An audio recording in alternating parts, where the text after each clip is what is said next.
So as I already mentioned on the napkin, we already talked about this, about the business side, the technology side, and the relationship side. And one more thing on this triangle, the idea with the definitions and distillation is to create a laser focus on what you're delivering. So when you're distilling, you're actually looking at the sprint backlog, and then when you're delivering, you're actually going through the iteration. When you do the review and retro, that's actually driving, and so it becomes a complete iterative process from a leadership perspective. As I mentioned, on the business side, you've got the product owners, obviously, but you're also going to have the managers, business stakeholders, and line managers, subject matter experts, things like that are going to come from the business side. On the technology side, you're going to have the developers, the architects, QA testing, all of the different parts that you're going to need. Engineering, depending on if you're actually making a physical product for hardware, software, things like that. That's all on the technology side. On the relationship side, you're going to have Scrum Masters, project managers, resource managers, other stakeholders like HR, and so on, depending on the situation. And in the middle of this triangle, we also have the spirit, and that's both for the individual and for the teams.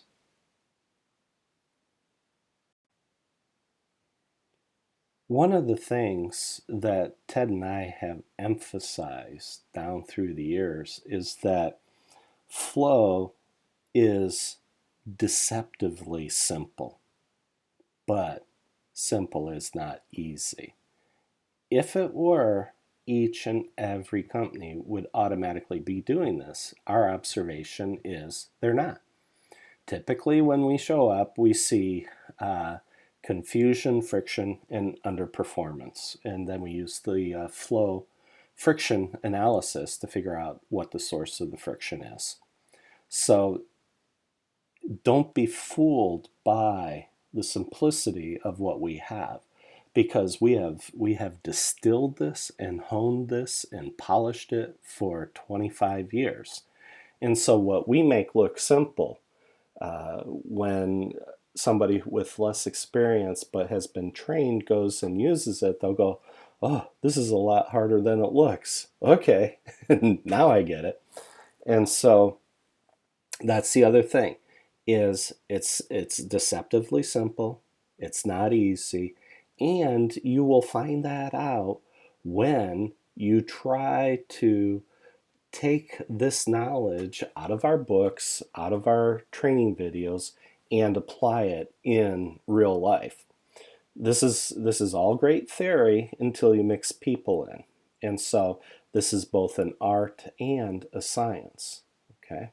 And we've distilled this framework and these models from the actual real world fires of projects and assignments that we've been working on. So while we talk a lot about theory, this works. It's not simple. It is simple. And it's not simple at the same time. And it's definitely not easy. We already mentioned a little bit about VSPT, Vision, Strategy, People, and Tasks, and we'll start to expand on that in the following slides. The origin of VSPT is actually West Point Military Academy. First time Ted and I ran across this was in the 90s. And Newt Gingrich actually used this as one of their tools for aligning the entire Republican Party, the entire party apparatus, to line everybody up with a single vision of taking over Congress in, I think it was 96? I think it was 96. Or maybe it was for 94. Could have been already for 94 because I think they got it halfway through Clinton's first term, which turned into a nightmare for him because in his second term, we all know that he got impeached and fun things like that. So what was brilliant about this, and the original VSPT was vision, strategy, projects, and tactics. Okay. What's interesting about this is not only was this used by West Point Military Academy, it was also used by the IDF, the Israeli Defense Forces. Ted and I were on a project together in Helsinki, and we were presenting the foundations of flow. And when we got to VSPT, the people that we were presenting to, they were from a billing company that was based in Israel, or at least their headquarters was based in Israel. They were a worldwide company. And I remember the head of their team, he was like a lieutenant colonel general type thing in the IDF. He literally came up out of his chair, pounded the table, and demanded to know, where did you get this? And Ted, staying calm, he looked at the lieutenant colonel, and he looked at him, and he smiled, and he said, well, probably the same place you got it. Have you ever read the Torah? And the guy's eyes got really big, and he sat down. Obviously, he had, since being Jewish, he had read the Torah. And this comes straight from there. And so he calmed down and realized that we hadn't been spying on the IDF because they use this framework for their elite forces. Okay. So this has a deep history, both militarily leadership and political leadership. And so Ted and I realized that, ooh, we can apply this in project management. But we had a slightly different version of VSPT. And at first we had vision, strategy, projects, and tasks. But then we realized over time that, well, actually it's not so much projects that are important, but people. And so it's the people and the tasks that they're doing that are most important. And are those people and tasks linked to the strategy and linked back to the vision? The line is still there, because without fail, in every organization, there's a big disconnect. The thicker the line, the wider the line, the bigger the disconnect. And without exception, every organization with which we've ever worked has had that disconnect. I don't care who they are. I haven't seen a single one yet that hasn't had that disconnect. I can guarantee you, we can find it. So, in the end, it boils down to the right people doing the right things at the right time, in the right way, that hopefully will deliver the right results, getting you one step closer to fulfilling your strategy and one step closer to fulfilling your vision. When you're struggling as an organization to deliver, I can guarantee you it's because there's a disconnect there, and it needs to be explicitly addressed. If it's not explicitly addressed, it will just continue to fester there, creating confusion, underperformance, and friction. And primarily friction is what it's going to create, because people will just get annoyed with each other. So our current version of VSPT is vision, strategy, people, and tasks.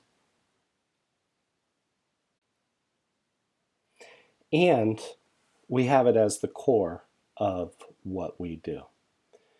Vision is absolutely key. A very wise ancient wrote one time, without vision, the people perish. And that's the translation into English from, I don't know, 1600s.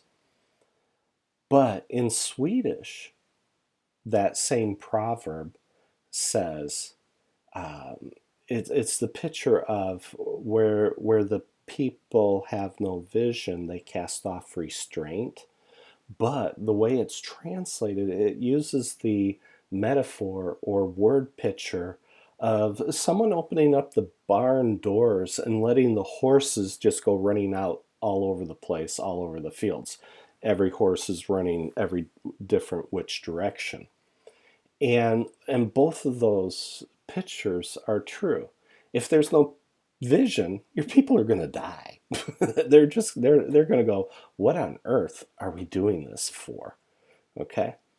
And if there's no vision and you open the barn doors and say, okay, let's go conquer the world, and every horse is running off every which way to the four directions of the compass, and there's no focused effort, you immediately dilute the effect of what you're trying to achieve.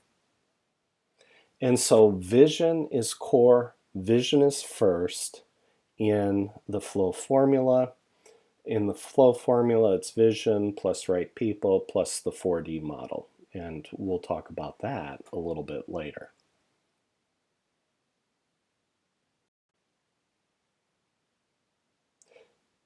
Now we're going to talk about cascading vision, the power of the one thing, and a little bit about dominoes and the almost exponential effect that you have when you increase a small little tiny domino, you increase it by 50% in size.